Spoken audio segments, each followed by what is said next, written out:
萧家、萧炎。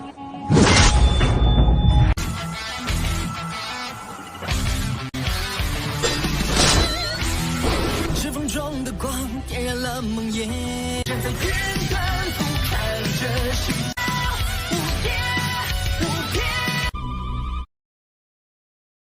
Selamat datang di channel hiburan netizen. Mari kita lanjutkan part berikutnya dari cerita novel Donghua Battle Through the Heavens. Ini hanyalah full spoiler. Tanpa banyak kata demi menghemat kuota, segera kita mulai isi ceritanya. Di bawah penyelidikan persepsi spiritual Xiaoyan, ia bisa melihat bahwa di bawah jubah abu-abu, tidak adanya Douqi yang mengamuk yang terbentuk seperti yang lain. Sebaliknya, itu ditutupi oleh aura ilusi. Aura semacam ini tidak asing bagi Xiaoyan karena itu adalah kekuatan spiritual. Dengan kata lain, Yingshan tua di hutan gunung di bawah ini bukanlah tubuhnya yang sebenarnya. Sebaliknya, itu adalah avatar yang teraglomerasi dari jiwanya. Tidak heran orang tua ini akan meninggalkan kota dengan cara yang arogan. Itu sebenarnya adalah tubuh spiritual palsu. Sekarang, Yingshan tua yang sebenarnya mungkin telah lama mengambil air liur transformasi tubuh bodhisattva dan meninggalkan kota Kaisar Hitam. Pikiran ini bergegas melalui hati Xiaoyan dengan cara yang seperti kilat. Ekspresinya berangsur menjadi gelap dan serius. Semua orang di sini tampaknya telah dimainkan oleh orang tua ini. Meskipun Xiaoyan tidak tahu bagaimana Yingshan tua benar-benar dapat menggunakan rohnya untuk membentuk tubuh palsu yang kuat seperti ini, palsu pada dasarnya tetaplah palsu. Di bawah penyelidikan persepsi spiritual Xiaoyan, yang terakhir sudah benar-benar terkena mata Xiaoyan. Namun, itu sudah agak terlambat sekarang. Dengan kecepatan orang tua itu, waktu yang singkat ini memberinya cukup waktu untuk melarikan diri ke hutan pegunungan terpencil di wilayah sudut hitam. Mengingat kekuatan Yingshan tua, jika dia menyembunyikan auranya, sepertinya bahkan seorang elit Douzun tidak akan dapat menemukannya di pegunungan yang luas. Apa itu? Apa yang telah Anda temukan? Ekspresi suram Xiaoyan dengan cepat dirasakan oleh Suqian, dokter peri kecil, dan yang lain di sampingnya. Semua dari mereka segera bertanya dengan bisikan lembut yang mengejutkan. Yingshan tua di bawah ini palsu. Air liur transformasi tubuh bodhisattva juga tidak bersamanya. Xiaoyan perlahan menghembuskan nafas dan menjelaskan dengan ekspresi suram. Kata-kata Xiaoyan tidak diragukan lagi seperti guntur yang mengguncang semua orang sampai mereka menjadi tercengang. Lama kemudian sebelum Suqian memimpin dalam pemulihan, dia mengerutkan kening dan berkata, "Palsu? Mengapa auranya sangat mirip? Ini seharusnya sesuatu yang diciptakan oleh roh Yingshan tua. Kami telah meremehkan taktiknya. Avatar spiritual yang tidak biasa ini adalah sesuatu yang baru saja saya lihat untuk pertama kalinya.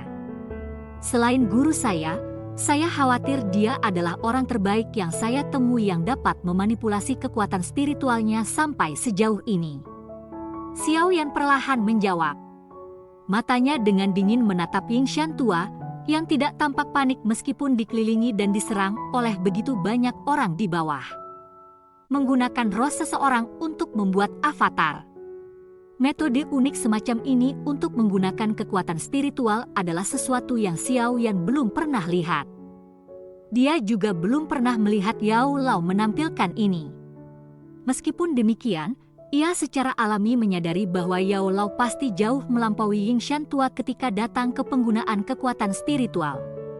Setelah semua, nama terkenal Yao Zunze tidak datang begitu saja. Douzun. Itu adalah level yang lebih jauh dan lebih menakutkan daripada Douzong.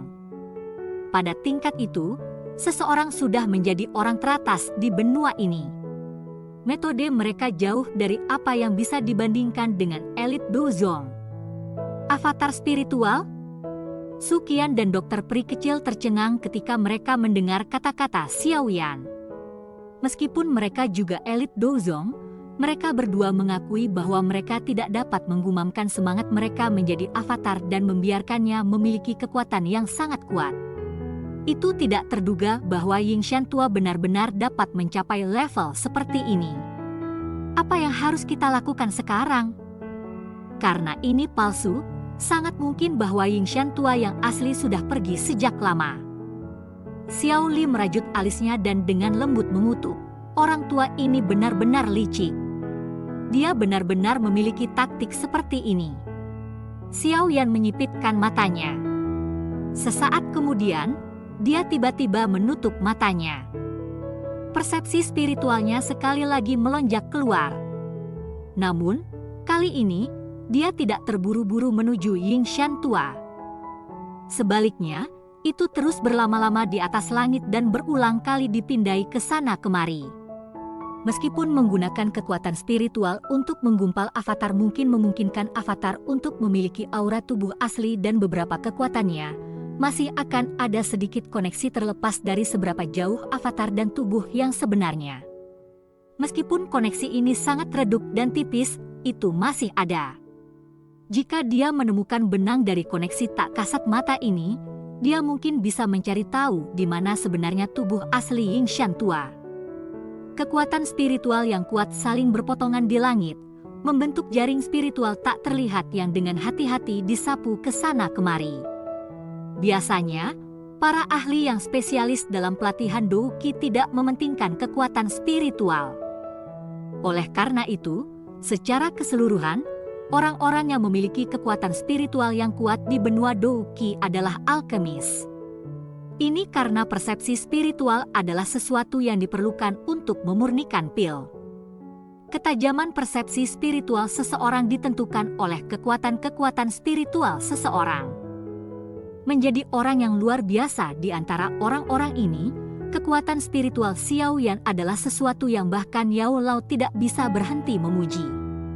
Oleh karena itu, bukan tidak mungkin untuk mengandalkan kekuatan spiritualnya untuk mencari koneksi spiritual Ying Shantua. Su Qian dan yang lainnya menghentikan percakapan mereka ketika mereka melihat Xiao Yan memejamkan mata. Mereka samar-samar merasakan kekuatan tak terlihat dipancarkan dari tubuh Xiao Yan. Ini diam-diam menyebar ke langit seperti gelombang air. Kekacauan berdarah di hutan gunung berlanjut. Mungkin itu karena teriakan kematian yang bergema di tempat itu, tetapi beberapa fraksi yang semula tetap diam tidak mampu menahan keinginan mereka lagi. Selama periode waktu ini, bahkan ada sejumlah ahli yang bergabung untuk mendekati tubuh Ying Shantua. Namun, mereka masih terluka parah oleh yang terakhir dan dipaksa mundur setelah memuntahkan darah. Xiao Yan, yang matanya tertutup rapat, tiba-tiba membukanya sementara Ying Shantua dan beberapa ahli bertabrakan. Segera, matanya beralih ke arah timur. Fluktuasi spiritual yang samar-samar ditransmisikan dari daerah itu sebelumnya. Sudahkah Anda menemukannya? Setelah melihat ke arah Xiao yang sedang menatap, jantung Su Qian menegang saat dia buru-buru bertanya. Saya telah merasakan sesuatu. Orang itu sebenarnya masih di dekat sini? Sukacita melonjak ke wajah Xiao Yan. Matanya langsung menyapu avatar spiritual Ying Shantua di hutan. Dia dengan tegas mengatakan, "Dokter peri kecil dan Zian, ikuti saya. Tetua pertama, kalian semua harus mengawasi tempat ini. Saya akan meninggalkan beberapa tanda di sepanjang jalan. Jika Anda secara pribadi melihat avatar spiritual ini menghilang, Anda harus segera bergegas." "Hanya kalian bertiga?" Su Qian mengerutkan kening dan bertanya setelah mendengar perintahnya. Saat ini, tidak ada yang tahu persis hubungan seperti apa yang dijanjikan oleh avatar spiritual ini dan Ying Shantua satu sama lain. Oleh karena itu, lebih baik jika kita sedikit lebih berhati-hati. Itu harus cukup hanya dengan dokter peri kecil dan aku di sisi itu. Xiao Yan tersenyum. Dia memberi isyarat kepada dokter peri kecil dan Zian dengan tangannya dan tidak tinggal lama lagi. Sayap api hijau giok dengan cepat memanjang dari punggungnya. Tubuhnya bergerak dan bergegas ke langit. Dia menuju ke timur di mana fluktuasi spiritual berasal. Dokter peri kecil dan Zian mengikuti di belakang. Kelompok Suqian menghela napas lega ketika tatapan mereka menatap punggung kelompok Xiaoyan. Dari cara Xiaoyan, tampaknya dia telah menemukan beberapa petunjuk. Selama Yingshan tua belum melarikan diri, masih ada kesempatan besar untuk mendapatkan air liur transformasi tubuh bodhisattva. Sekarang, kita akan melihat jenis taktik yang dimainkan oleh orang tua ini. Suqian tersenyum sedikit. Tatapannya perlahan-lahan beralih ke tubuh spiritual Yingshan tua yang dikelilingi sebelum berbisik. Sementara tempat di mana kelompok Suqian berada telah meledak menjadi pertempuran besar, sebuah fluktuasi yang terisolasi yang terletak di sisi timur kota Kaisar Hitam dipenuhi dengan keheningan. Seorang lelaki tua berambut kelabu duduk dengan kaki disilangkan di dalam col. Matanya tertutup rapat saat kekuatan spiritual yang kuat melilit tubuhnya. Jari-jarinya yang seperti pohon yang keriput berkedip-kedip seperti bunga di depannya. Mengikuti setiap perubahan dari 10 jarinya, kekuatan spiritual yang kuat yang menyebar ke seluruh tubuhnya akan memancarkan gelombang fluktuasi. Perubahan berlanjut sekitar 10 menit sebelum pria tua berambut abu-abu itu perlahan membuka matanya. Senyum dingin terungkap di wajahnya. Namun, ekspresinya tiba-tiba berubah ketika dia baru saja akan bangun. Tatapannya tertuju ke suatu titik di luar kol dengan cara yang seperti kilat saat dia dengan dingin berteriak. "Siapa itu?" "Hahaha, Yingshan tua benar-benar sesuai dengan reputasinya. Anda sebenarnya mampu membuat avatar spiritual. Ini benar-benar mengejutkan saya yang lama." Ketika suara pria tua berambut abu-abu itu terdengar, orang bisa melihat lebih dari 10 sosok perlahan muncul di luar kol. Salah satunya adalah mengejutkan pemimpin dari sekte Kaisar Hitam, Mo Tianxing. Qishan dan Moya juga mengikuti di belakangnya. Mo Tianxing. Mata Yingshan tua segera menyusut sedikit saat dia melihat di figur manusia yang muncul. Suaranya gelap dan dingin ketika dia bertanya, "Apa rencana yang pemimpin sekte Mo mau lakukan? Jangan bilang kalau kamu ingin menghancurkan reputasi sekte Kaisar Hitam?" "Hahaha, iblis tua Ying, kamu bisa melupakan tentang menakutiku. Apa yang dapat dilakukan reputasi seseorang di wilayah sudut hitam? Orang-orang dari wilayah sudut hitam tidak membeli ini." Mo Tianxing tersenyum dan tertawa. "Bagaimana Anda menemukan saya?" Ekspresi Yingshan tua sedikit merosot. Dia tiba-tiba tampaknya telah memikirkan sesuatu dan matanya menjadi sangat dingin. "Anda telah melakukan sesuatu pada air liur transformasi tubuh bodhisattva?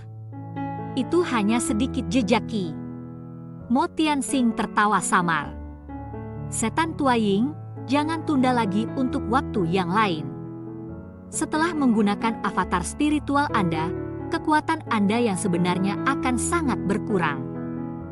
Dengan kondisi Anda saat ini, Anda tidak cocok untuk leluhur ini.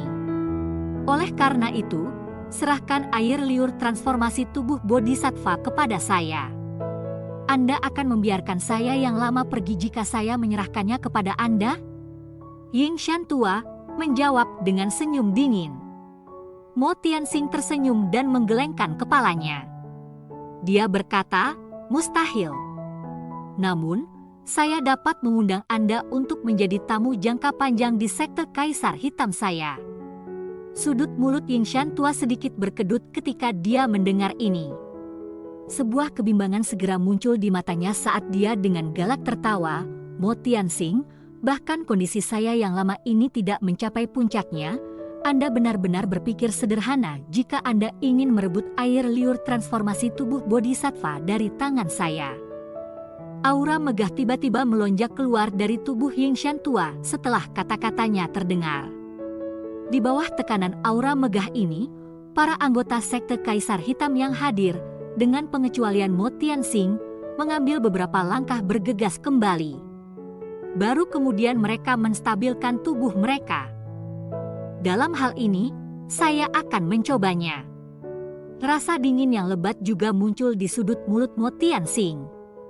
Dia melambaikan lengan bajunya dan aura megah yang tidak kalah dengan Yingshan tua melonjak seperti banjir.